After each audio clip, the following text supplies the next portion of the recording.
안녕하세요. 안녕하세요. 네, 지단 강도사님을 모셔봤습니다. 네. 네.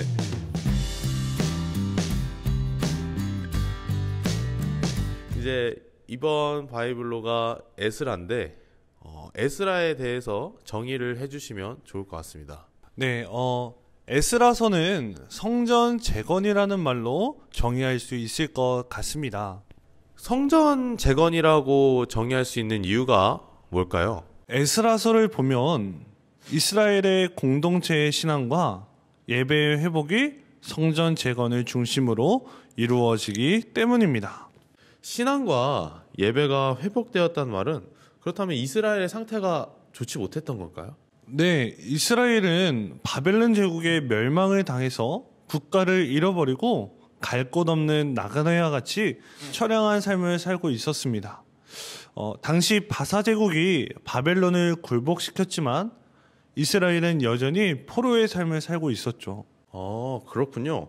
그러면 이제 성전 재건이라고 말씀하셨는데 그렇다면 회복의 메시지가 있을 것 같아요. 네, 맞습니다. 에스라서는 역대상에 바로 이어지는 책으로서 포로로 사로잡혀 있던 이스라엘 민족의 일부가 귀환하는데 예루살렘에서 삶과 예배를 다시 회복한 일을 말하고 있습니다. 이때 포로 귀환이 이루어졌군요. 네, 에스라서와 느헤미야서를 통해 총 3번의 포로 귀환이 이루어지는데 에스라서에서는 1차와 2차 포로 귀환이 등장합니다. 3번이나요. 그러면 1차 포로 귀환부터 설명 부탁드립니다. 1차 포로 귀환은 에스라서 1장부터 6장에서 이루어집니다. 에스라서 6장 10절을 보면 BC 539년에 바사 제국은 나라의 안녕을 위해서 세상 모든 신들에게 기도하는 것이 중요하다고 여겼습니다. 그래서 관대한 종교 정책을 추진합니다. 이러한 이유로 예루살렘 성전을 재건하고 예배하라는 명령이 내려지면서 유대인들도 귀향을 허락받았죠. 드디어 이스라엘 백성들이 고국으로 돌아가게 되었네요. 네, 바사 제국의 고레스 왕의 칙령에 따라서 BC 538년 스룹바벨을 중심으로 1차 포로 귀환이 이루어지고 예루살렘에 이르러서 성전을 다시 재건하게 되었습니다. 네, 이제 2차 포로 귀환에 대해서 이야기를 해야 되는데 그 전에 특별한 사건이 있었다고 들었습니다. 네, 하나님께서 스룹바벨과 함께 예루살렘에서 무너진 성전을 재건하셨지만 2차 포로 귀환이 이루어지기 전에 에스더서의 사건이 발생합니다.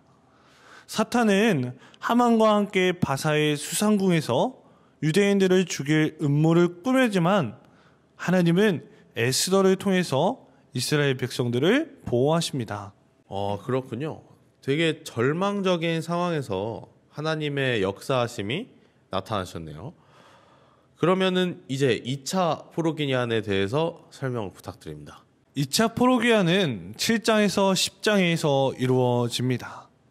1차 포로 귀환이 이루어진 뒤 약 80년 후인 BC 458년에 에스라가 2차로 이스라엘 백성들을 이끌고 고향으로 돌아왔습니다.